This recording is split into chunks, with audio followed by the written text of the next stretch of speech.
Bom dia a todos, queridas irmãs, queridos irmãos, é uma alegria estar aqui. Como todos os que estão se apresentando, tentando externar a satisfação de eventos como este. E especialmente por ser aqui no Tocantins, por ser nessa cidade maravilhosa de Palmas, tão novinha e tão bela, já tão caprichadamente apresentada. Para nós todos que viemos de longe, é uma alegria muito grande. E eu agradeço essa honra, essa oportunidade de estar aqui com vocês todos e também participando de um evento que é necessário, nós sabemos, nos dias atuais, para que haja alguma luz ou bastante luz ante tanta coisa que nós estamos vivenciando, essas crises todas, não apenas no nosso país, mas a crise mundial, que é uma crise de valores, uma crise moral, espiritual, e que tudo aquilo que leve luz, especialmente a doutrina espírita, especialmente trazendo o livro dos Espíritos, iluminando as consciências, é claro que isto representa um oásis abençoado que o mundo espiritual superior proporciona a todas as criaturas. Nós vamos falar, portanto, desse tema que aborda o livro dos Espíritos. Eu fico a imaginar professor Hipólito Leon Denisard Rivaio, lá pelo ano de 1855, quando ele foi convidado pela primeira vez a assistir aquelas sessões que eram muito comuns à época. Era mais entretenimento, como se diz hoje. Era alguma questão assim de ter como passar o tempo, de ter algo para se divertir, e porque as mesas tinham um comportamento inusitado, fora do normal. As mesas se movimentavam e às vezes se elevavam no ar. E depois, mais que isso, as mesas apresentaram que eram muito inteligentes, respondiam questões, logicamente, questões muito fúteis, questões de coisas assim muito próprias da vida material, mas a mesa tinha respostas. E então o professor Rivaio declinou do convite a primeira vez, depois uma outra vez, até que finalmente ele vai assistir uma dessas sessões. E ali ele vai começar a exercer a missão pela qual ele veio à Terra. Aquela missão de trazer a terceira revelação para a humanidade. Vamos falar um pouquinho sobre isto, porque este livro, o Livro dos Espíritos, ele traz, como todos nós sabemos, todos aqueles pontos mais controvertidos, mais importantes, mais necessários para o esclarecimento da humanidade, através da palavra dos próprios Espíritos que constituem a equipe do Espírito de Verdade. Inicialmente, vamos falar um pouquinho dos prolegômenos, aquela parte inicial da obra, um nome um pouco estranho, às vezes ninguém vai falar, estou lendo meus prolegômenos de um livro, de uma coisa qualquer.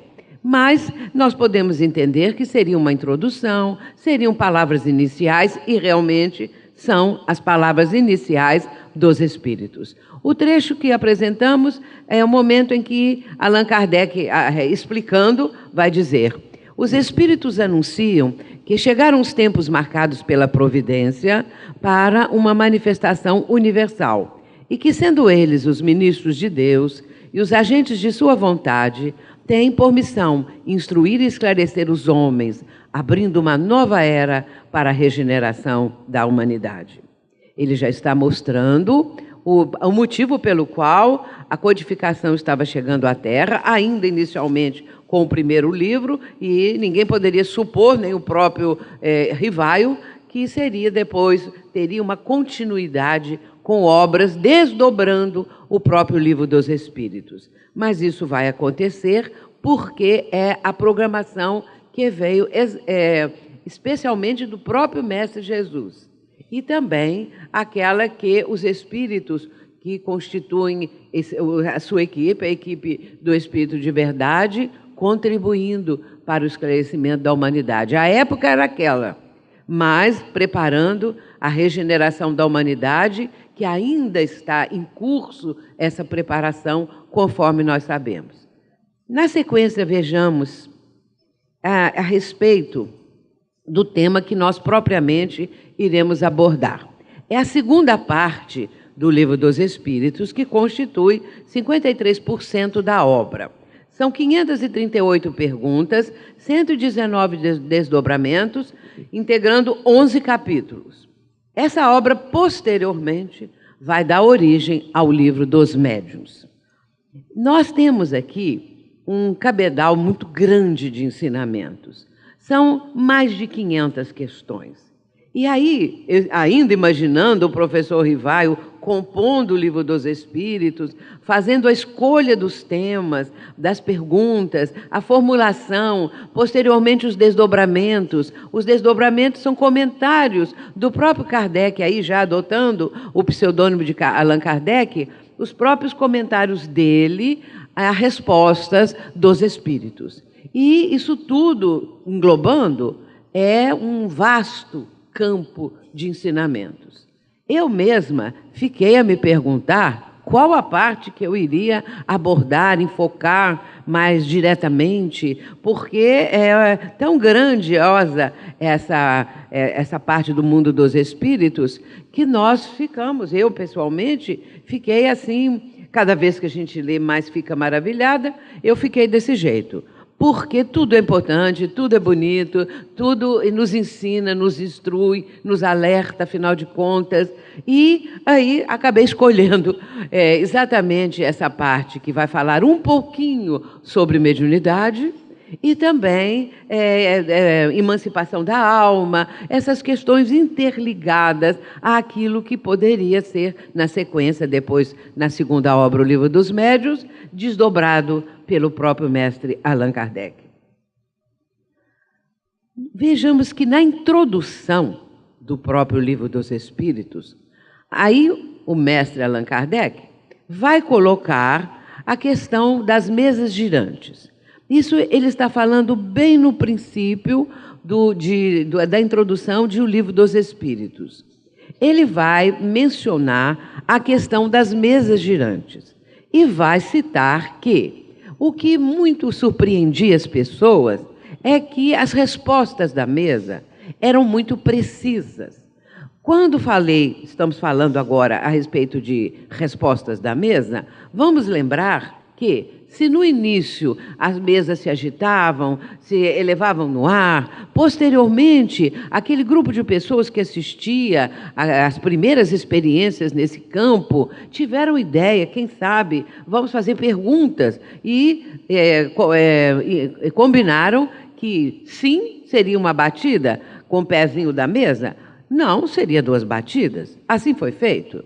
Mas depois tiveram outras ideias. Vamos colocar o alfabeto para que a mesa possa formar as palavras, e assim foi feito. As respostas eram precisas, não eram coisas assim divagando, trazendo novas dúvidas, mas uma precisão que trazia para aquelas pessoas que estavam ali só buscando divertimento, coisas assim, diferentes, porque nada deveria acontecer tão diferente àquela época. E, nesse caso, perguntaram um dia, um momento lá qualquer, alguém perguntou, mas quem é que está aí respondendo?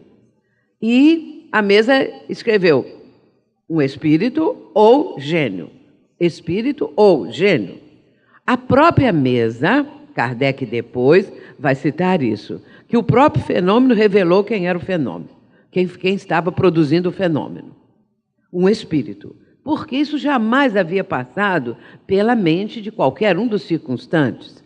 Mas, quando isso foi dito pela mesa, é claro que o impacto se tornou maior ainda. Bom, ali tinha uma mente genial, um espírito, uma alma do outro mundo, qualquer coisa assim. Deu origem a muitos tipos de pensamentos decorrentes dessa primeira revelação. Mas aí, é bom lembrar que, em Paris, no dia 10 de junho de 1853, portanto, anos antes do professor Rivaio assistir a primeira sessão das mesas girantes, e também antes do lançamento, havia uma pessoa cujo nome não é citado, que era um dos mais fervorosos seguidores dessa ideia de que as almas do outro mundo davam respostas, poderiam intercambiar com os encarnados, com as pessoas vivas na matéria ainda. E exatamente nesse dia de junho de 1853 foi corroborado isso também. Nós sabemos que os espíritos, essa falange de espíritos para contribuir ou para trazer propriamente dito a terceira revelação, é claro que essa falange estava a postos para qualquer necessidade, qualquer pergunta, qualquer situação que necessitasse de confirmação ou de alguma coisa que fosse para trazer maior esclarecimento, ou surpresa, ou impacto, porque o interessante também era o impacto na mente das pessoas que estavam longe de imaginar uma coisa dessas. E foi também através desse dia aí, de 53, que a mesa lá, as respostas foram encaminhando para que se usasse papel e um lápis colocado numa cestinha, chamada cestinha de bico. Ali foi colocado o lápis para que, então, uma pessoa que tivesse uma energia específica colocasse a ponta do dedo nessa cestinha, ou mais de uma pessoa, e a cestinha se movimentava e começou a escrever. Depois, outro ensinamento, tira a cestinha e põe a prancheta, é uma pequena prancheta, e assim fizeram. Por fim, veio, então, a instrução. O médium deveria pegar diretamente o lápis. É interessante que essa ideia ficou não apenas na Europa, mas foi transmitida também para o norte, para os Estados Unidos, para outros países, de pessoas que estavam com a mesma ideia. Porque quando surge uma ideia nova, por mais simples que seja, ela é muitas vezes também pressentida por um número de pessoas em outros locais, mas se era uma revelação deste nível, das mais importantes para a humanidade, é claro que a ideia foi também levada por espíritos especiais nesse campo a muitas e muitas regiões do nosso próprio planeta. O que é importante também entendermos, e isso está dito nesse contexto que estou mencionando, da introdução de O Livro dos Espíritos, Kardec coloca a médiuns de todas as idades e em todos os graus intelectuais, de ambos os sexos e de todas as regiões. Não importa a nacionalidade, não importa nada, mas sim o ser humano, aquele que estivesse em condições para isso, estaria sendo convocado também para esse primeiro momento. Deve ter sido, assim, algo extraordinário esse primeiro momento. Nós podemos, às vezes, ficar pensando, quando o professor Rivaio estava compondo o livro, e também aqueles momentos da repercussão da própria obra quando foi lançada. A primeira a primeira edição de O Livro dos Espíritos continha apenas 501 perguntas. E foi lançada em 18 de abril de 1857, mas a definitiva vai apresentar, então, 1.019 questões, que é a que nós temos hoje. E isso aconteceu bem perto do lançamento de O Livro dos Médiuns, em 1860. Kardec também menciona que a faculdade se desenvolve com o exercício, com a prática. E também, outro ponto importante, é que ao tempo de Kardec, logo após o lançamento da obra de O Livro dos Espíritos, ele vai fundar a Sociedade Parisiense de Estudos Espíritas, ele vai lançar o primeiro número da Revista Espírita, o Jornal de Estudos Psicológicos. Então, a revista era também um momento muito especial. Mas na Sociedade Parisiense, Kardec, vai começar não apenas as palestras, mas também sessões mediúnicas. As sessões mediúnicas ao tempo de Allan Kardec eram de pesquisas, eram aquelas primeiras. Ele vai também escrever o regulamento da sociedade, mas Naqueles primeiros instantes, ele compõe um grupo de pessoas, ele convida aqueles que julgava naturalmente que poderiam participar, sócios da nova entidade e assim por diante. E vão começar as sessões mediúnicas na sede provisória da época da Sociedade Parisiense de Estudos Espíritas. E isso depois vai se desenvolvendo. No tempo dele, é claro que as sessões eram muito diferentes das que são realizadas atualmente. E Kardec tinha pressa, porque intuitivamente ele sabia que o tempo era curto, que ele não ia permanecer longos anos de pesquisas. Por isso, nós, observando as datas dos lançamentos das obras e de tudo que ele escreve no livro Obras Póstumas, nós vamos constatar que era uma coisa assim muito na sequência, muito rápido, para uma pessoa que não tinha, na época, os recursos que nós temos hoje. Imaginando ele lá escrevendo com as dificuldades, luz, eletricidade, computadores, ou então uma bela máquina de escrever, datilografia, outros recursos quaisquer, era então a caneta, tinteiro, pena, aquilo tudo, ele escrevendo, e com rapidez, para dar conta de toda a missão que ele cumpre fielmente. Sempre gosto de dizer que quando Kardec formulava uma pergunta, ele sabia a resposta. Só quem sabe a resposta sabe fazer uma pergunta.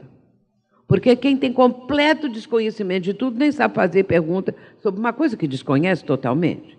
Kardec intuitivamente trazia o conhecimento. Ele não poderia vir zerado de conhecimento.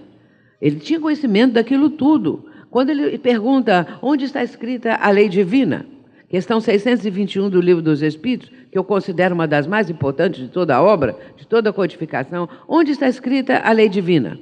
Os Espíritos respondem, na consciência. E aqui está o Livro dos Espíritos iluminando a consciência humana. Essa pergunta e a resposta fabulosa dos Espíritos mostram um campo que se abre, notável, porque toda a obra espírita, toda a codificação é uma abertura mental para aqueles que realmente se dedicam a estudá-la, aprofundar os conhecimentos. Isso representa um novo campo mental das pessoas. É a expansão da consciência. Porque nós vamos começar a pensar em coisas que jamais pensaríamos. Joana diz assim, que a doutrina proporciona, Joana de Ângeles, novas construções mentais. E é mesmo. E quanto mais nós vamos estudando, quanto mais nós vamos trocando essas ideias aqui, quanto mais nós vamos conjecturando, mencionando, mais nós vamos tendo ideias novas, novas construções que antes jamais pensávamos. E isso é da maior importância para nós, espíritos imortais que somos. Vejamos, a respeito da emancipação da alma. Nessa segunda parte, que eu disse que constam 11 capítulos, esse é o capítulo 8º, capítulo 8. Acontece que eu tive que fazer escolhas, como eu disse, porque se eu fosse abordando os capítulos, pelo menos uma de cada capítulo, tomaria muito tempo. E teríamos que trazer aprofundamentos de cada uma das perguntas extraídas de dos capítulos. Aí eu fiquei nessa dúvida e resolvi participar mais, trazer mais a parte que vai possibilitar compreensão da comunicação mediúnica.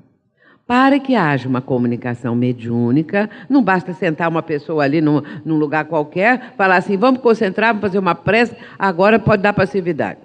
Não é assim.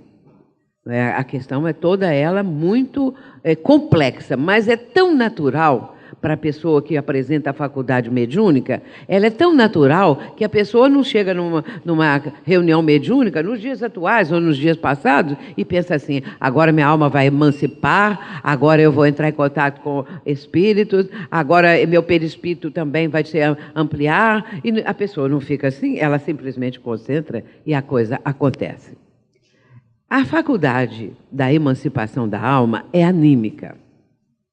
O que significa a emancipação da alma? O Dr. Gustavo Gelei, um dos instrutores, um dos estudiosos do espiritismo, especialmente do campo da mediunidade, ele fala que quando o médium se concentra e há uma aproximação do médium, da mente do médium com o espírito comunicante, é porque há uma descentralização do perispírito. Vamos lembrar que o perispírito é o corpo fluídico do espírito. Ele é um invólucro semimaterial. E que, na parte da mediunidade, o perispírito representa a chave, como diz o próprio codificador, de todos os fenômenos mediúnicos. Por quê? Porque é necessário essa emancipação da alma. É necessário que, quando foi dito por Gustavo Gelei, uma descentralização, ou seja, é uma expansão do perispírito. É um início de desdobramento. Nós podemos dizer todos esses vocábulos, essas palavras, mas significam a mesma coisa. Expansão, descentralização, emancipação. Quando falamos de emancipação, nós entendemos mais porque todos nós temos essa propriedade quando adormecemos. É natural de todo ser humano. Vejamos primeiro o seguinte, é uma faculdade anímica, não depende da vinda de um espírito para fazer a alma ou o espírito se afastar um pouco do corpo físico. Nas ocorrências de emancipação da alma, o espírito se desprende parcialmente do corpo físico, torna-se mais livre, mais independente ou mais emancipado e, por si, presencia ou participa de acontecimentos em ambas as dimensões da vida e então consegue entrar em contato com espíritos encarnados e desencarnados. Aqui já está a explicação, falando que realmente, por haver essa faculdade da alma do médium, da pessoa, aliás, do ser humano, não precisa ser médium aqui nesse momento, do ser humano, porque essa emancipação é que proporciona, através do sono, o sonho. O sonho é algo extraordinário, que às vezes nós não damos a menor importância, ou então podem ser sonhos interessantes, intrigantes, que nós ficamos a pensar o que significa isso. Mas é porque, primeiramente, existe essa possibilidade da alma, do espírito, se afastar do corpo. O sono liberta parcialmente a alma do corpo. Os sonhos são efeitos da emancipação da alma. É o momento em que o espírito se afasta, porque estando o corpo físico adormecido, ele fica mais ou menos livre, não totalmente, porque seria a morte, mas ele fica ainda ligado ao corpo físico, mas ele tem a possibilidade de se afastar. É a expansão. É porque houve uma descentralização do perispírito, que acontece também nesse momento do sonho. E a partir daí, por efeito do sono, os espíritos encarnados estão sempre em relação com o mundo dos espíritos. E nessa explicação está ainda o seguinte, é a porta que Deus lhes abriu para entrar em contato com seus amigos do céu. É o recreio, depois do trabalho, enquanto esperam a grande libertação. Esse é o capítulo 8 e a questão 402, que é uma questão extensa, é um comentário muito grande, mas muito bom, muito substancial para nós entendermos todo esse processo. Como que isso acontece e por quê. É aí, então, que é colocado que o sonho é uma espécie de momento de liberdade. O momento em que alguém que está preso, prisioneiro ao campo físico, tem uma certa liberdade. E aí ele pode, inclusive, entrar em contato com o mundo dos espíritos, que é o nosso mundo de origem. porque nós somos espíritos imortais, todos viemos de lá, desse mundo espiritual, desse mundo dos espíritos, e aqui é uma passagem pequena e necessária, claro, e retornaremos. A desencarnação é o momento em que se abriu a porta da gaiola e o pássaro vai voar livremente. E é nessa hora que nós voltamos à nossa pátria de origem. Mas enquanto aqui, o sonho nos ajuda muito. Há pessoas que dizem assim, eu nunca sonho, nunca lembro de sonhos.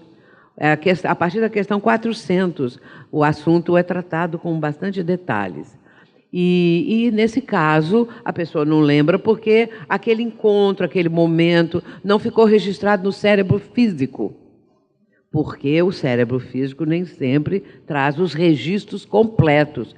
E muitas vezes até misturados. A pessoa diz que sonhou coisas assim, completamente estranhas, tudo misturado, porque o registro também ficou misturado, ou a lembrança daquilo que aconteceu, quando a pessoa acorda, quando a pessoa está consciente, o que acontece? A lembrança é toda também confusa. É por isso que as coisas têm esse significado de sonhos inusitados, esquisitos, os mais diferentes. Nós não temos tempo também para entrar nesse campo. Vocês observam que nós estamos trazendo apenas os pontos iniciais de cada coisa, para que possamos ter uma noção. Agora, leiam lá em O Livro dos Espíritos, a partir da questão 400, que é muita coisa, se vocês quiserem aprofundar a respeito do sonho. Mas aí, dentro desse capítulo 8, são subtítulos. Transmissão oculta do pensamento. Vejam que é uma continuidade. Durante o sono, os espíritos se comunicam entre si. Olha que coisa boa nós sabermos disso. É importante porque muitas vezes a pessoa tem no seu lar, na sua família, a partida de um ente querido que retorna ao mundo espiritual. Às vezes essa partida é brusca, é trágica, é dramática, e a pessoa fica naquela expectativa. Eu queria tanto sonhar com fulano, queria tanto saber se tem alguma coisa, o que aconteceu. Às vezes sim, sonha e lembra. Outras vezes sonha, mas não lembra. Esses sonhos são encontros. São momentos em que nós temos, a misericórdia divina nos proporciona, nós temos esses momentos em que, se houver condição, claro que se o espírito que desencarnou está numa situação que favoreça isso, o ente querido ainda no plano físico pode encontrar com ele, ou vê-lo numa região, em alguma coisa, ou captar o pensamento. O pensamento, nós também não estamos treinados a manter conversações através do pensamento, porque sabemos que as grandes religiões orientais, ou os místicos, ou muitos desses que são os meditadores, que fazem meditações, têm essa facilidade, mas para isso tudo precisa um treino. E a civilização oriental privilegia o controle mental, enquanto que a civilização ocidental não privilegia, que é a nossa. Privilegia as coisas da matéria, as coisas passageiras, não privilegia essa parte, que é tão importante porque o espírito é o pensamento. O pensamento é a coisa...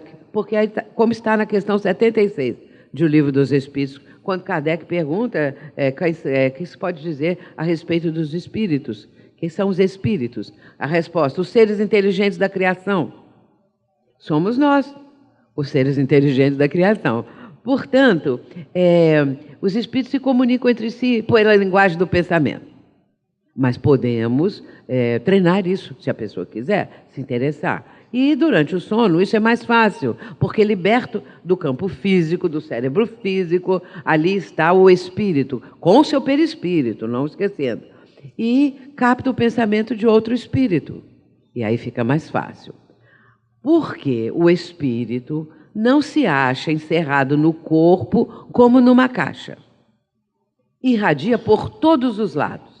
Por isso, pode comunicar-se com outros espíritos, mesmo em estado de vigília, embora o faça mais dificilmente.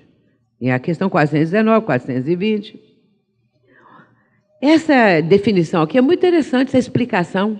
O espírito não está encerrado no corpo como numa caixa, dentro de nós, assim, completamente amarrado, fechado, qualquer coisa desse tipo, que às vezes possa se pensar, Mas não é bem assim. Ele irradia por todos os lados. E aí nós vamos lembrar de André Luiz falando do campo da aura. Vamos ver o que André Luiz fala para nós. Campo da aura, segundo André Luiz. Está no Mecanismo da Mediunidade, no capítulo 10.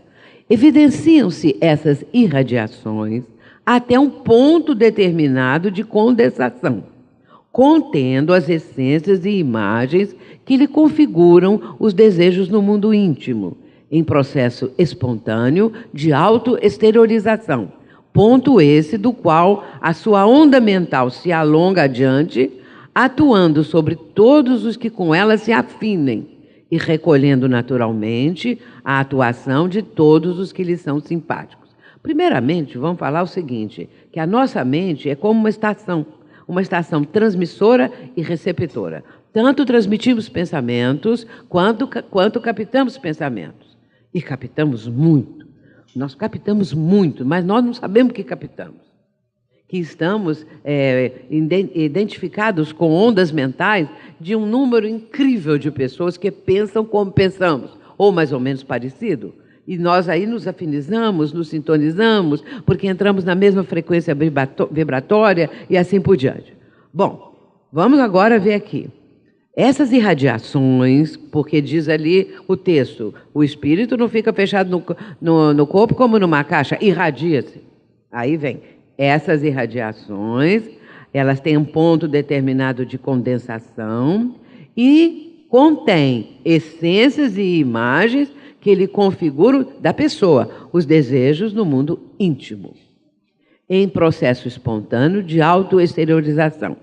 Vamos lembrar agora também com isso uma questão muito importante que está no livro A Gênese, capítulo 14, quando Allan Kardec está falando sobre essa questão da fotografia, ele chama de fotografia do pensamento, era assim denominado à época. Hoje nós chamamos de formas pensamentos, clichês mentais, mas significando aquela fotografia do pensamento que Allan Kardec menciona. E ele dá um exemplo notável para explicar o que seria isso. Ele fala assim, tenha um homem a ideia de matar alguém. E, imediatamente, quando ele começa a pensar em matar uma pessoa, ele vai trazer a ideia de como seria isso.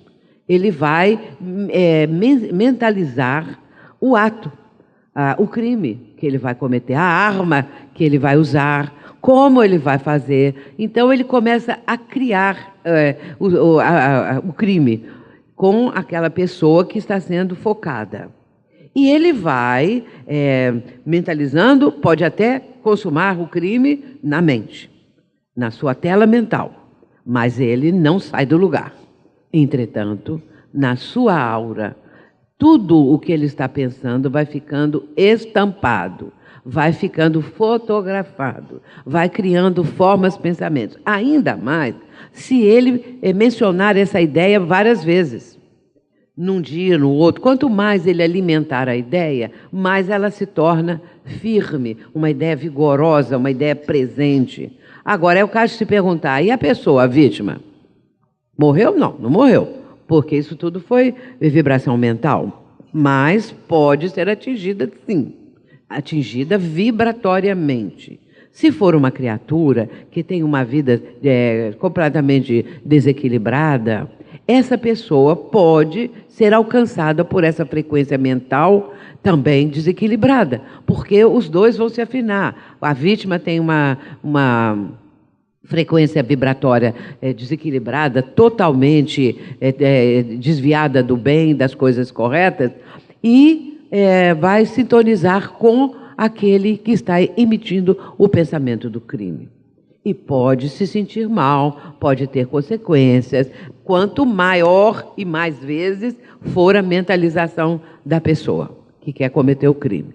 Se essa criatura, que é a vítima em potencial, se essa criatura for uma pessoa do bem, for uma pessoa que ora, que tem o hábito de pensamentos mais equilibrados e trabalhos mais também voltados para o próximo, essa frequência vibratória não vai atingir. porque a pessoa está acima dessa frequência que é totalmente torturada, desequilibrada, não atinge a pessoa. E, muitas vezes, volta para o próprio que está emitindo. Mas a Kardec vai falar... e aí Kardec ainda acrescenta o seguinte, que através dessa fotografia mental, através disso que a pessoa está elaborando na sua mente, é que um espírito pode ler também os nossos pensamentos. E, nesse caso, isso é um perigo. Porque se uma pessoa pensa em matar a outra e fica conjecturando isso, alimentando essa ideia, pode vir um obsessor da pessoa que é a vítima e falar assim, isso mesmo, vai lá e mata. Não fica só pensando, vai lá e mata.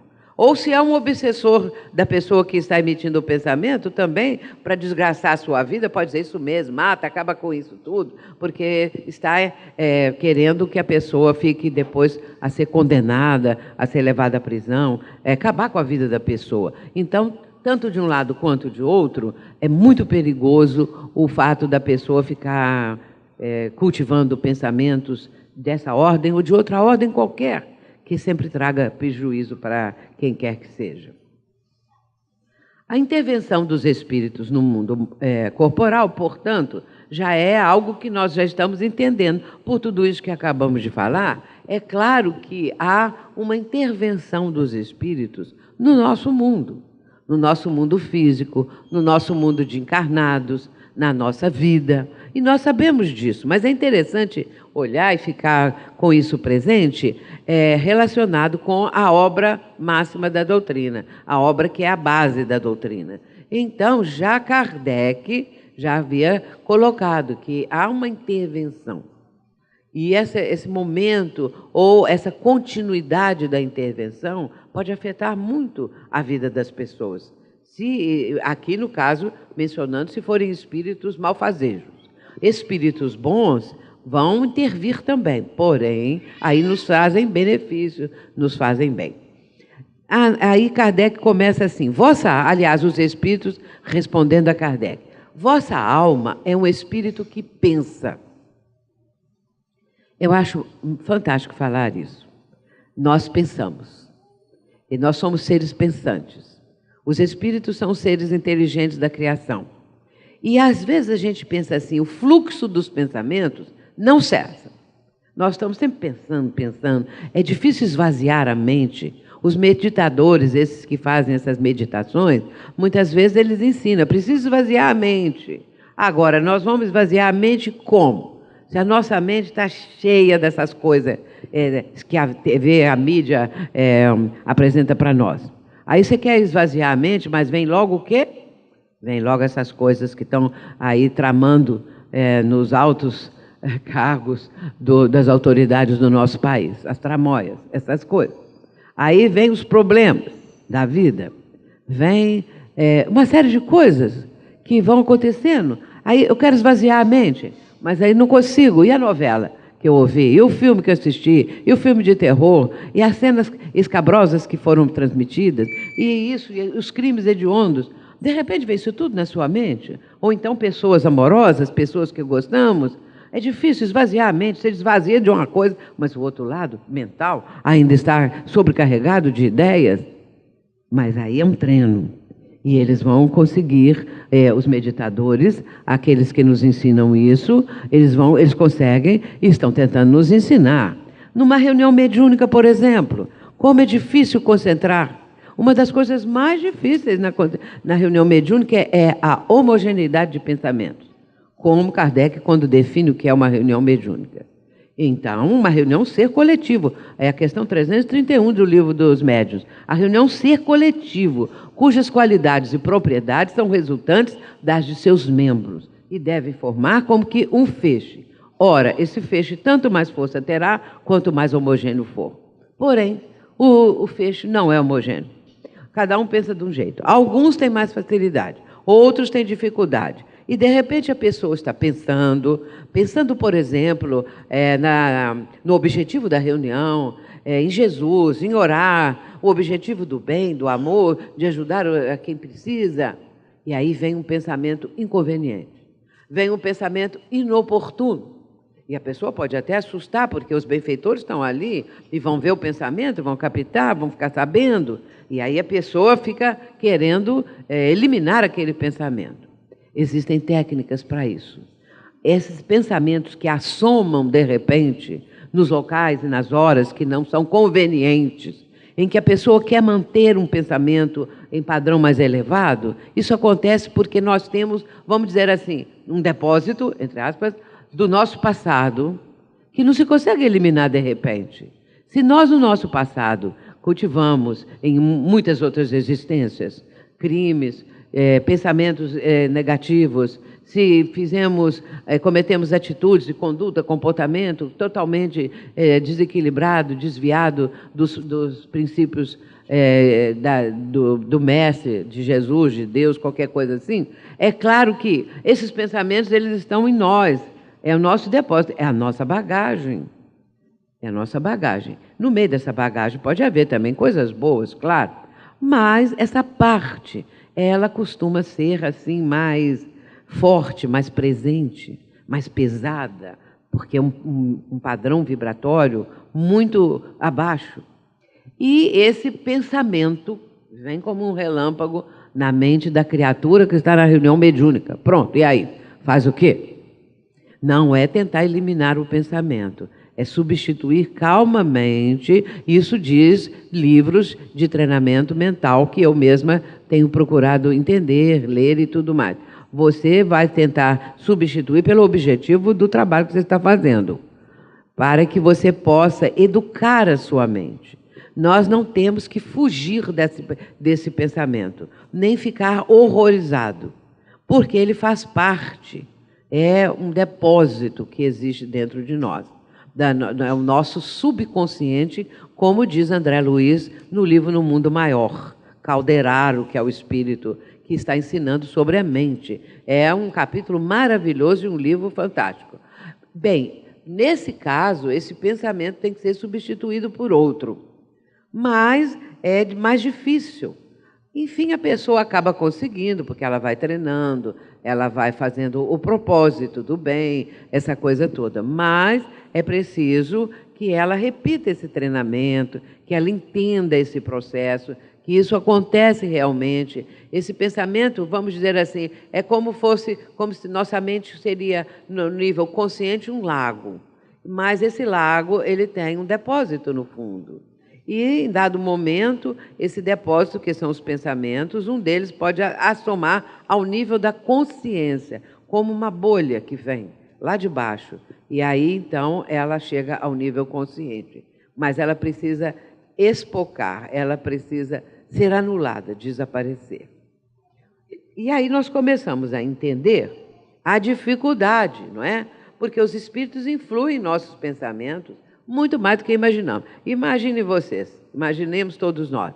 Se nós temos dificuldade com nossos próprios pensamentos, imaginemos espíritos tentando também emitir pensamentos que confundam mais, que nos prejudiquem. Isso pode acontecer, porém, aí que está essa luta íntima da pessoa começar a fazer este esforço para uma higiene mental, a higienização do nosso pensamento. O médium, sobretudo, os que trabalham na área da mediunidade, que convivem muito com esse conhecimento dos pensamentos, da qualidade dos pensamentos, da frequência vibratória, é claro que tem mais possibilidade de treinar, porque estão voltados para esse aspecto. Continuando ainda a intervenção dos espíritos no mundo corporal, não é que nós estávamos falando? E vossa alma é um espírito que pensa, como falei. Os espíritos influem em nossos pensamentos e em nossos atos muito mais do que imaginamos. Importante distinguir se um pensamento provém de um bom ou mau espírito, quer dizer, dando continuidade ao que nós estávamos falando, se o pensamento é bom, é proveniente de um bom espírito ou de um mau espírito. Mas também há um outro aspecto. Se o pensamento, por exemplo, é um bom pensamento, às vezes o médium quer saber de onde vem esse pensamento, quem está emitindo o pensamento. É seu mentor, é quem, é um amigo espiritual? Às vezes ele pode querer saber. Mas Kardec diz que quando não vem a explicação, quando há dúvidas de quem está emitindo o pensamento, essa imprecisão deve ser assim, que nós não devemos forçar. Ele mostra muito bem isso, porque a busca da pessoa, quem falou isso, quem falou aquilo, quem emitiu esse pensamento, quem orientou desse jeito, quando tem que ser, vem naturalmente, vem a assinatura, vem a explicação, vem o nome da pessoa, do espírito, no caso, que está ditando. Não havendo isso, Kardec diz que o médium deve deixar, porque mais adiante pode vir de uma forma bem natural. Os espíritos imperfeitos são instrumentos destinados a pôr em prova a fé e a constância dos homens no bem. Às vezes pensamos, por que temos espíritos imperfeitos a nos atormentar? Porque existem pessoas que vêm atormentar a outra, de encarnado para encarnado, ou de desencarnado para encarnado, e assim sucessivamente. Como que isso pode acontecer? Por que tem que ser assim? São instrumentos destinados a pôr em prova a fé e a constância dos homens no bem. Esse texto aqui, pedacinho aqui, essa frase, remonta à questão mais profunda do bem e do mal. Mas nós sabemos que a nossa situação evolutiva ainda deixa muito a desejar, especialmente o planeta, nosso planeta, planeta Terra. Na categoria dos mundos, conforme o próprio Allan Kardec vai citar isso em O Evangelho segundo o Espiritismo, o nosso globo terrestre, ele na categoria dos mundos está no patamar de provas e expiações. Abaixo de nós, diz Kardec, só os mundos primitivos. E nessa sequência, nós podemos chegar à conclusão que a Terra está em penúltimo lugar. Porque abaixo de nós só o mundo primitivo, nós estamos em penúltimo lugar, o que não é lá uma boa posição na categoria dos mundos. Mas vamos passar para mundo de provas, para mundo de regeneração. Agora, o que está no patamar de provas e expiações? É a Terra como constituição geológica, física? Não, é a humanidade que habita o planeta, que está no patamar de provas e expiações. O mundo primitivo é um mundo onde o padrão vibratório é bem abaixo ainda do nosso, do provas e expiações. Para lá irão esses espíritos do mal que estão aqui no planeta atualmente. Todos os que cometem essa violência inominável, muitas vezes crimes hediondos, situações tão terríveis que nós, quando lemos ou ficamos sabendo, não queremos acreditar. Será possível que um ser humano faz isso com outro ser humano? Que pode acontecer uma coisa dessas? E a nossa mente rejeita, o nosso sentimento, às vezes até vem as lágrimas de tanta tristeza que isso aconteça ainda. Aí esses espíritos vão para o mundo primitivo. É castigo divino? Não, não é castigo divino. É da lei divina, isso sim. Porque o padrão vibratório desses nossos irmãos, que promovem a violência, é tão inferior que estão de acordo com o mundo primitivo. Se a Terra vai passar para mundo de regeneração, isso é mudança de padrão vibratório da humanidade. Então, por hora, estamos no padrão provas e expiações. Para chegar a mundo de regeneração, precisa mudar de padrão, por isso que vai demorar. Porque é preciso um número muito maior de pessoas, a população terrestre, vibrar melhor. Mudar o padrão vibratório para regeneração. Porque não adianta falar assim, agora é um mundo de regeneração. Melhorou isso, melhorou aquilo. Por quê? E o resto do pessoal? Ainda estão oscilantes? Porque os inferiores, de padrão inferior, realmente não reencarnam mais no planeta. Vão para o mundo primitivo, que é de acordo com o padrão, a frequência vibratória que apresentam. E ficam lá. Eternamente? Não. Que não tem isso de inferno eterno. A doutrina espírita nos mostra isso de uma forma assim tão sensata, tão de bom senso, que nós entendemos que Deus, na sua infinita misericórdia, soberanamente justo e bom, não poderia relegar seus filhos, que Ele criou, para eternamente ficarem no mal. Esses filhos que se desviaram vão, em dado momento, um ou outro, começar o arrependimento, o remorso, a mudança, pode voltar para o nosso planeta.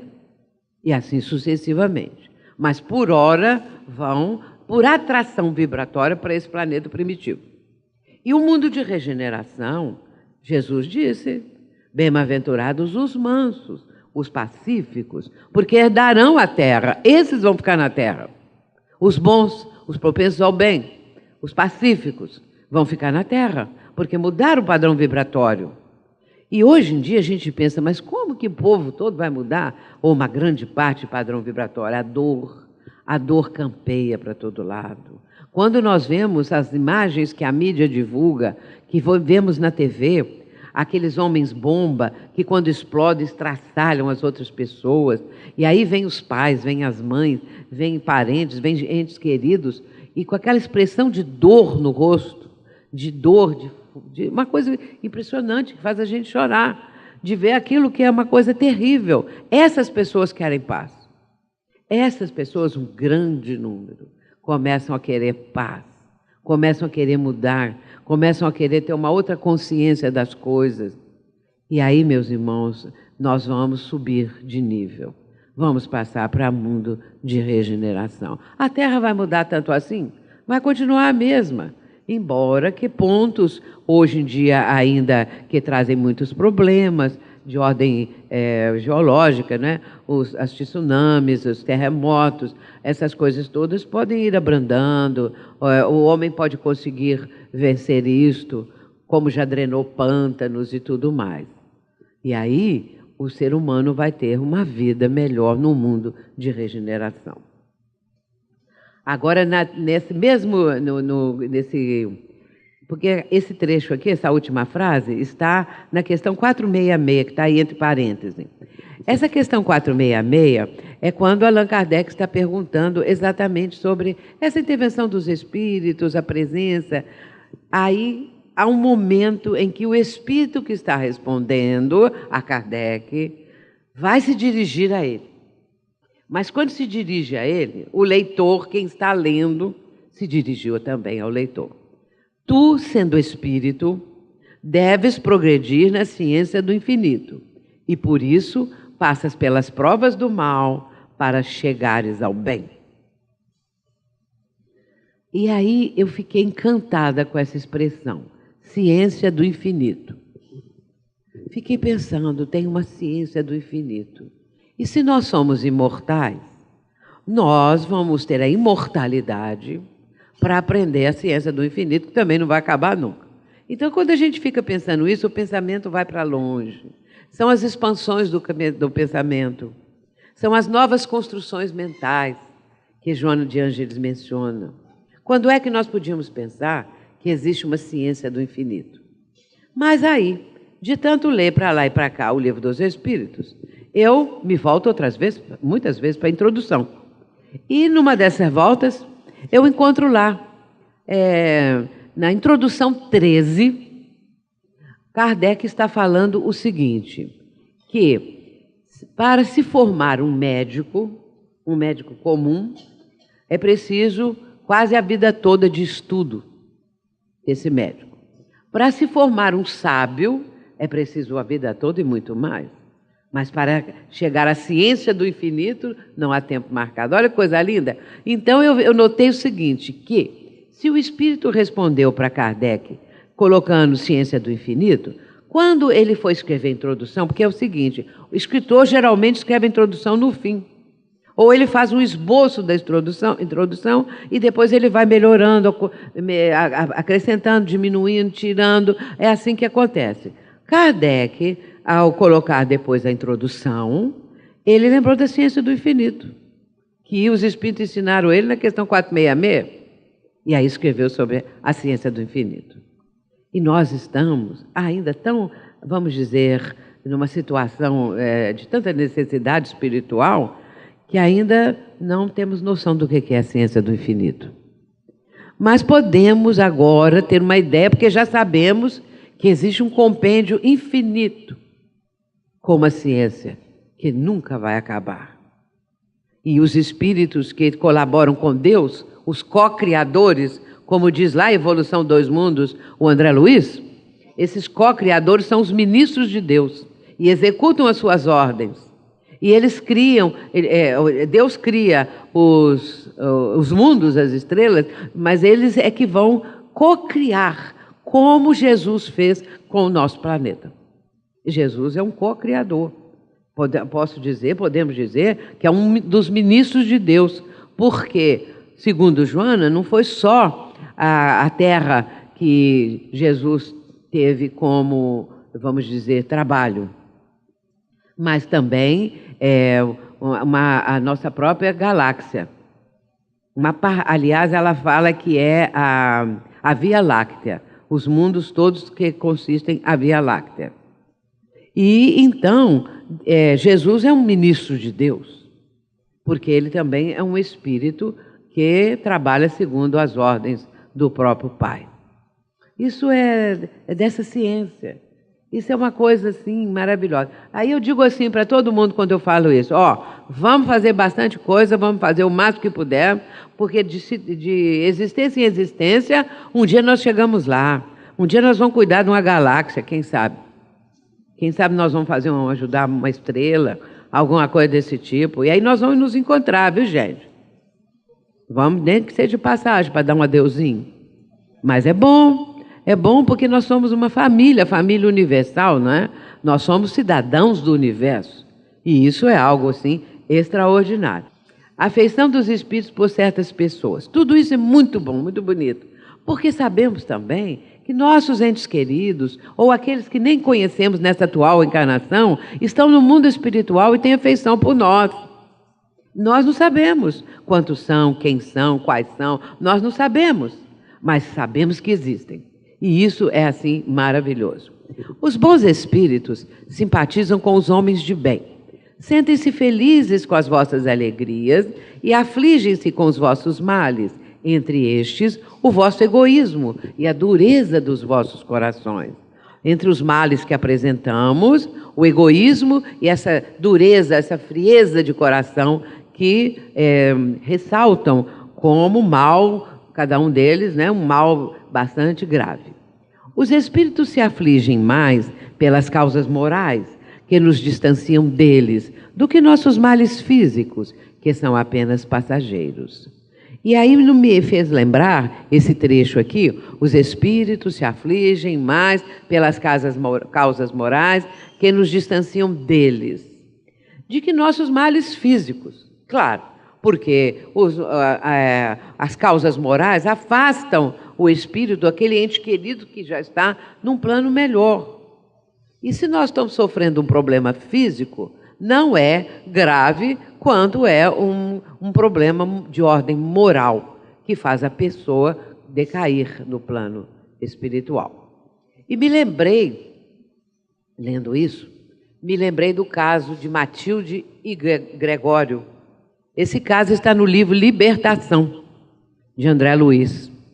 E aí é importante nós lermos e nos lembrarmos disso, porque a afeição de Matilde, que havia sido mãe de Gregório, um espírito que se tornou espírito das trevas, por escolhas próprias, por vontade própria, por situações que ele foi aos poucos cultivando, se afastando de tudo o que era equilíbrio, do bem, do amor, da paz, e chafurdando nos vícios, no ódio, essas coisas todas. Mas lá num plano espiritual, havia um espírito que o amava muito, que é Matilde, que foram várias reencarnações que ambos eram muito ligados. Mas ele se afastou de tal maneira que chegou a ter uma cidade das trevas. E esse Gregório era adorado ali nessa cidade. E os espíritos trevosos todos que estavam sob suas ordens. E outros que eles iam aprisionando, espíritos assim também negativos, porém muito mais simples de ideias, de inteligência, que eles atraíam para ficar sob o comando deles, para que eles pudessem atuar no mal através daquelas ordens que eles davam, para que esses espíritos fizessem então também a maldade, mantivessem obsessões gravíssimas e assim por diante.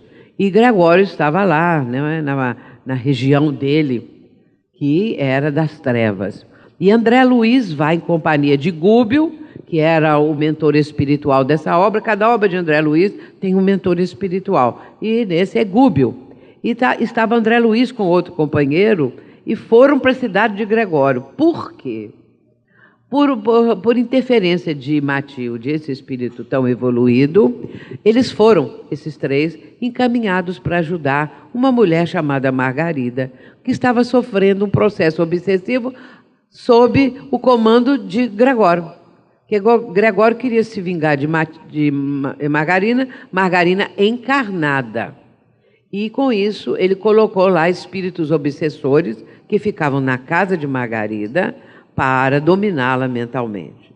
E nesse domínio ela também ficou muito enfraquecida, ficou com o seu corpo físico totalmente desequilibrado, com muitas doenças, com muitas dores, com muitos problemas. E então haviam dois espíritos que se ficavam cuidando ao lado do leito de Margarida. Por que isso acontecia? Porque naquela casa não havia propriamente uma oração, uma fé religiosa, uma conduta que pudesse afastar esses espíritos. Porque o que afasta o mal é o bem. É claro que se a pessoa não cultiva o bem, vamos dizer que seja totalmente indiferente, deixar de fazer o bem já é o mal. Mas se é indiferente, que essa indiferença atinge outras pessoas negativamente, trazendo prejuízos para a pessoa, para outra pessoa, é claro que ela está fazendo o mal por tabela, digamos assim, através, né, da sua frieza, da sua forma de se conduzir, da dureza do coração. Mas ela estava sofrendo muito. E Matilde, muito penalizada, vai convidar André Luiz, o Gúbio e o outro companheiro que eu esqueci o nome, não sei se o Vicente ou Lise. Não, Lise não era não, Vicente. É o outro companheiro. Bom, foram lá para o lugar onde, das trevas, do umbral, não é? Onde era chamada a cidade de Gregório. E quando eles estavam para entrar naquela região de padrão vibratório tão inferior, Gúbio falou com eles que eles teriam que condensar o perispírito. Porque se eles entrassem com a aparência que apresentavam, eles iam ser reconhecidos imediatamente. E sendo reconhecidos, ia causar uma complicação. E eles poderiam não realizar o trabalho que foram realizar lá. E eles então pararam para concentrar, fazer uma prece, condensar o perispírito, para o perispírito ficar bem denso. Porque o perispírito tem um grande número de propriedades. E uma delas é essa condensação. E assim foi que eles entraram na cidade de Gregório. E chegando lá, depois de muitas peripécias, eles chegaram, afinal, a conversar com Gregório. E aí falaram com ele o nome de Matilde, que foi para ele como um raio na sua cabeça. Mas ele fingiu. Nos primeiros momentos, ele fingiu, manteve aquela dureza de coração, e eles mencionaram Margarida. E pediram que ele deixasse a Margarida mais livre, né? Completamente livre, que a libertasse daquele jugo. E ele vai acabar aquecendo porque veio o nome da Matilde. E assim as coisas foram acontecendo, até que, finalmente, eles conseguem libertar Margarida daqueles dois obsessores que estavam lá do lado dela. Qual foi a técnica que eles usaram? Primeiro, em vez de primeiro atender Margarida, primeiro atender os dois obsessores. É interessante essa técnica deles, porque para tirá-los de lá à força, era preferível tirar pelo amor. O que fizeram? Ficaram sabendo que um deles era uma pessoa que sofria muito no passado. Foram ajudar a família dele, ajudaram. O outro também. E assim eles ficaram agradecidos e libertaram Margarida. O trabalho no bem, às vezes, tem esses aspectos, não é? Começar por onde aqueles que estão causando o malefício sejam beneficiados, para depois chegarmos na pessoa. E não, porque às vezes por amor a gente quer ligar primeiro o ente querido, mas aqueles que estão no entorno precisam ser esclarecidos, porque aí libertam todos ao mesmo tempo. E o caso de Matilde, Margarida e Gregório é belíssimo. Só para encerrar o caso, o momento houve que Gregório vai ver a mãe materializada Imagina, materializada no plano espiritual. Sim, materializada. O próprio Gúbio concentrou-se e forneceu energias para que Margarida, um espírito muito evoluído, envolta nessa energia que ele estava exalando naquele momento, enviando para ela, é claro que a partir daí Margarida, Matilde, se tornou visível ao próprio filho, né, a Gregório. E Gregório vai ter um choque tremendo quando viu aquela mãe do passado e espíritos ligados a muitas reencarnações. Finalmente, ele vai desistir de tudo e vai se entregar como uma criança, chorando, desesperado, porque reconheceu os próprios erros. Essas afeições dos espíritos por certas pessoas, mas por nós também, porque nós temos afetos do outro lado que não conhecemos, talvez, nessa reencarnação, pode ser de outras. E temos aqueles dessa reencarnação que desencarnaram à nossa frente, primeiro que nós, que mantêm essa afeição e nos ajudam, nos amparam. Isso é um conforto muito grande. Kardec vai falar a esse respeito, ele denomina isso de uma dulcíssima consolação. Quando ele está falando lá na 4ª parte do Livro dos Espíritos, das esperanças e consolações, que o fato de nós podermos nos comunicar com nossos entes queridos é uma dulcíssima consolação. E saber que eles têm afeto por nós, pode haver coisa mais doce, melhor, né, para nos ajudar na nossa caminhada. Anjos da guarda, protetores familiares, são esses também que intervêm. Vamos correr um pouquinho, né? A missão de um espírito protetor é de um pai em relação aos filhos, mas eles não interferem no livre-arbítrio. Eles não ficam interferindo, não faça isso, não faça aquilo. Não, eles dão ideias, né? Lembra da sua mãe, o que ela falava quando você era pequeno? Lembra isso assim, assim? Esses pensamentos que a pessoa vai raciocinar e vai fazer a sua escolha. As coletividades, tanto quanto os indivíduos, são assistidos por espíritos que lhes votam simpatia de acordo com a natureza dos sentimentos daqueles que a compõem. E as questões 491 e 521. Ainda nas intervenções dos espíritos no mundo corporal, vejamos esse texto aqui muito importante e de alerta. Entre os povos, as causas de atração dos espíritos são os costumes, os hábitos e, sobretudo, as leis, porque o caráter de uma nação se reflete nas suas leis. Isso é bom a gente saber. Onde quer que as leis consagrem coisas injustas, contrárias à humanidade, os bons espíritos ficam em minoria. E a massa dos maus, que para ali afluem, mantém suas ideias e paralisa as boas intenções. Quem sabe estão paralisando aqui no Brasil alguma coisa? Pode estar acontecendo. Então, aqueles que pensam dentro de um padrão vibratório mais elevado, devem orar bastante para o nosso país, para esses outros também, claro, mas no momento que estamos atravessando. Boas vibrações para, quem sabe, trazer boas ideias, paralisar, não as boas influências, mas paralisar as más influências. Porque há uma atração, de acordo com a conduta da pessoa, de espíritos ligados ao mal, ligados a tudo isso que nós estamos vendo aí e que sabemos que acontece. Agora, é claro que, estudando-se os costumes dos povos, facilmente se forma ideia da população oculta que se intromete em seus pensamentos e suas ações. Então, nós já sabemos, assim, vamos dizer, a influência desses espíritos, tanto na ação individual da pessoa, na conduta individual, quanto na coletiva. E aí vamos orar, vamos trabalhar, como diz Chico Xavier, né? Como dizia e diz ainda nas suas palavras que permanecem conosco.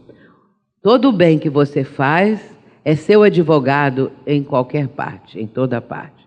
O bem que você faz é seu advogado em toda parte.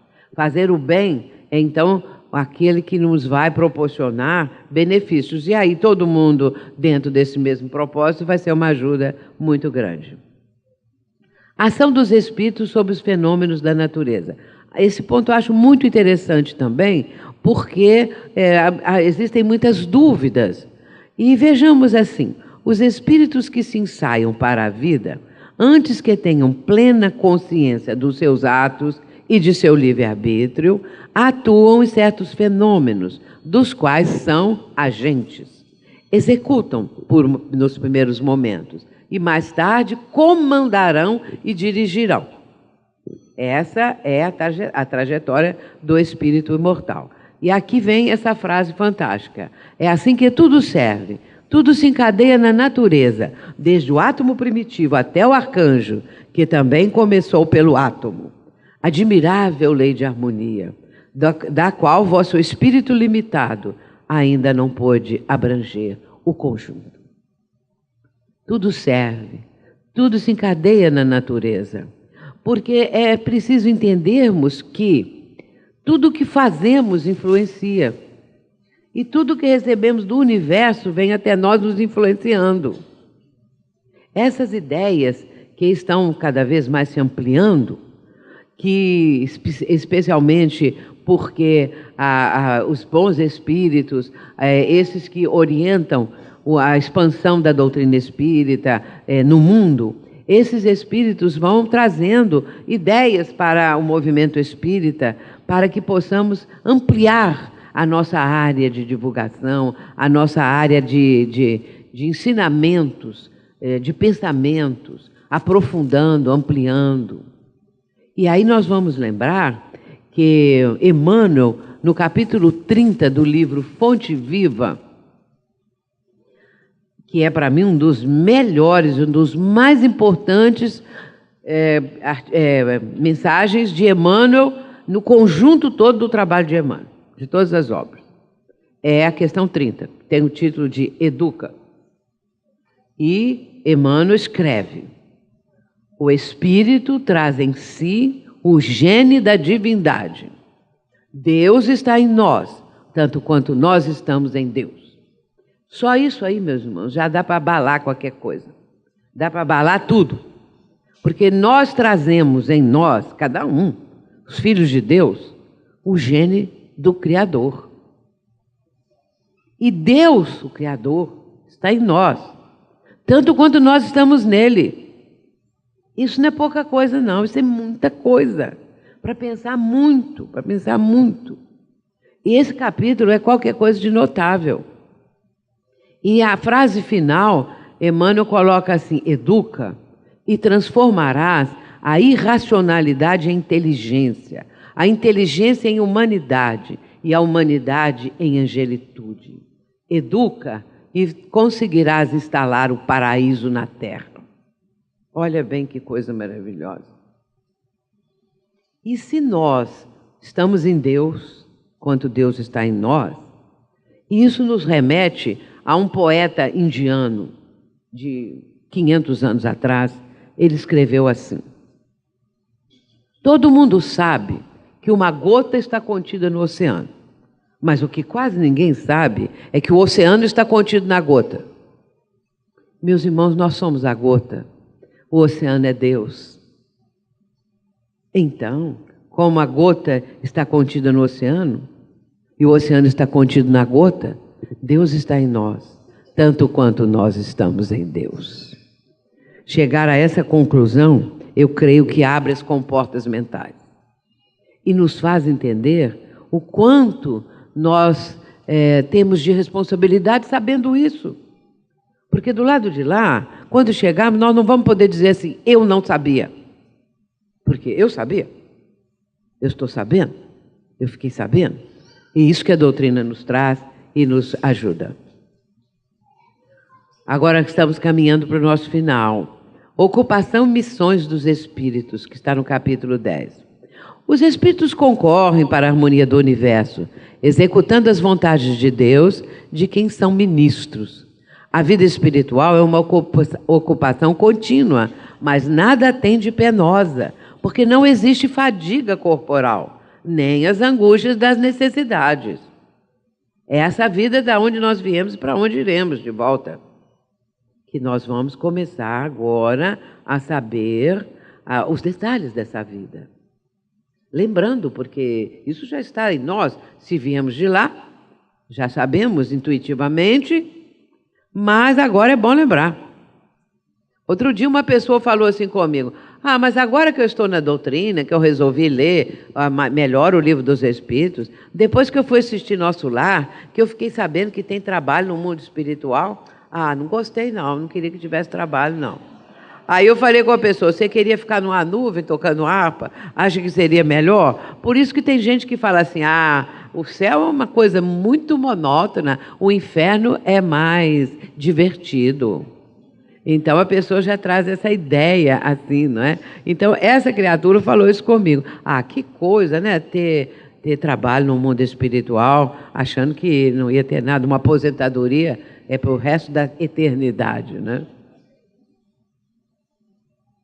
Ainda na ocupação e missões dos espíritos, as missões dos espíritos têm sempre o objetivo do bem.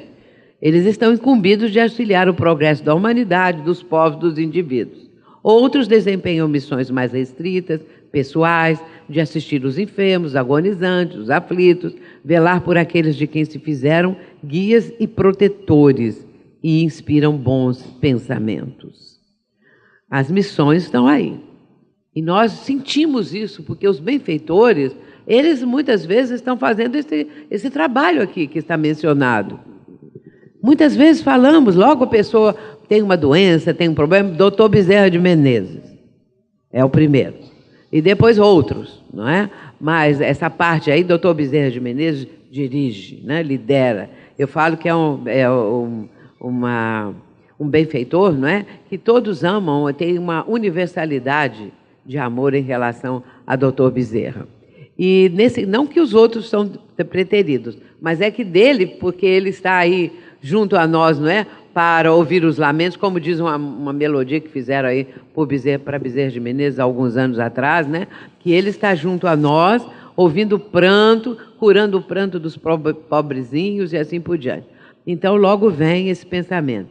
Aí, nesse caso, meus irmãos, até quero falar uma coisa, lembrando aqui agora. No nosso movimento espírita, existe uma coisa muito curiosa.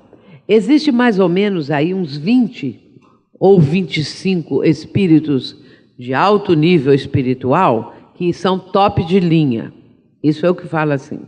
E o médium, quando ele começa o trabalho, ele quer logo trabalhar com um desses, porque a pessoa não pensa que existem outros espíritos, não. Esses 20, 25 que estão no top da linha, lá no alto, no top de linha, esses aí, todo mundo quer trabalhar com eles. E os outros não, ninguém nem lembra, que tem milhões de outros espíritos. Então é assim, a pessoa pensa que desde o primeiro momento ele está com o Emmanuel, com o Joana de Anjos, com o Dr. Bezerra, e já vai por aí afora, né?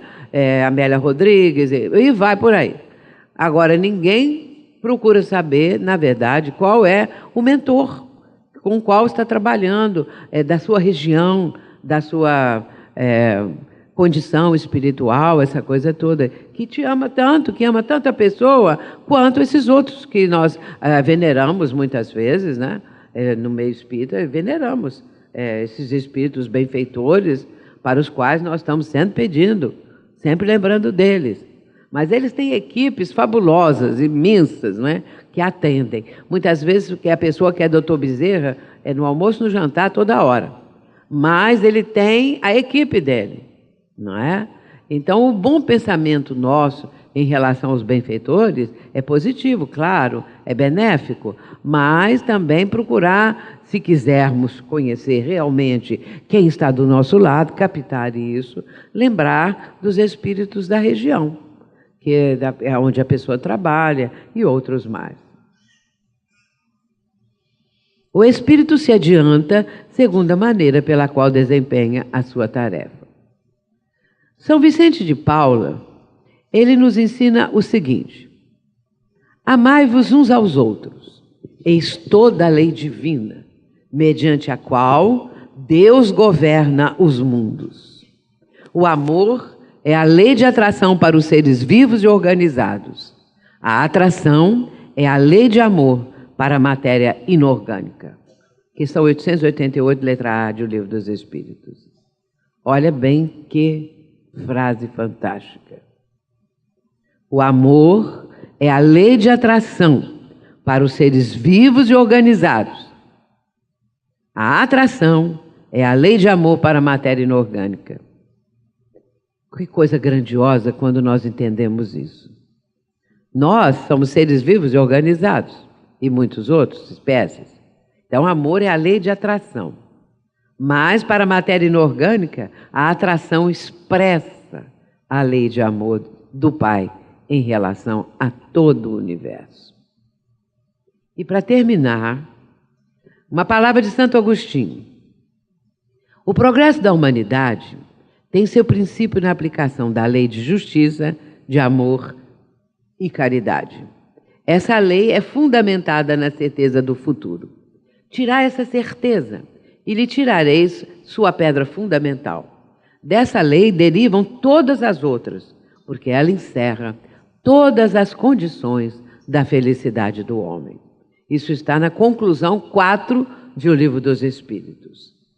Portanto, embora muito palidamente tivemos nessas reflexões uma ideia do mundo espiritual, focada mais especificamente na questão da comunicabilidade, da aproximação dos espíritos, da atuação, das influências, porque isso é importante para nós, porque somos espíritos imortais e estamos sempre em contato com os benfeitores, com os que também nos querem prejudicar, que ainda temos esses nossos irmãos, que hoje estamos, através da doutrina espírita, procurando harmonizar. O importante é essa harmonização. A harmonização que cada um de nós pode exercer, porque é amor, é solidariedade, é compreensão para todos esses que ainda perseguem, que ainda têm propósito de vingança, que ainda querem realizar qualquer coisa negativa. Vamos voltar sempre para essa conduta amorosa.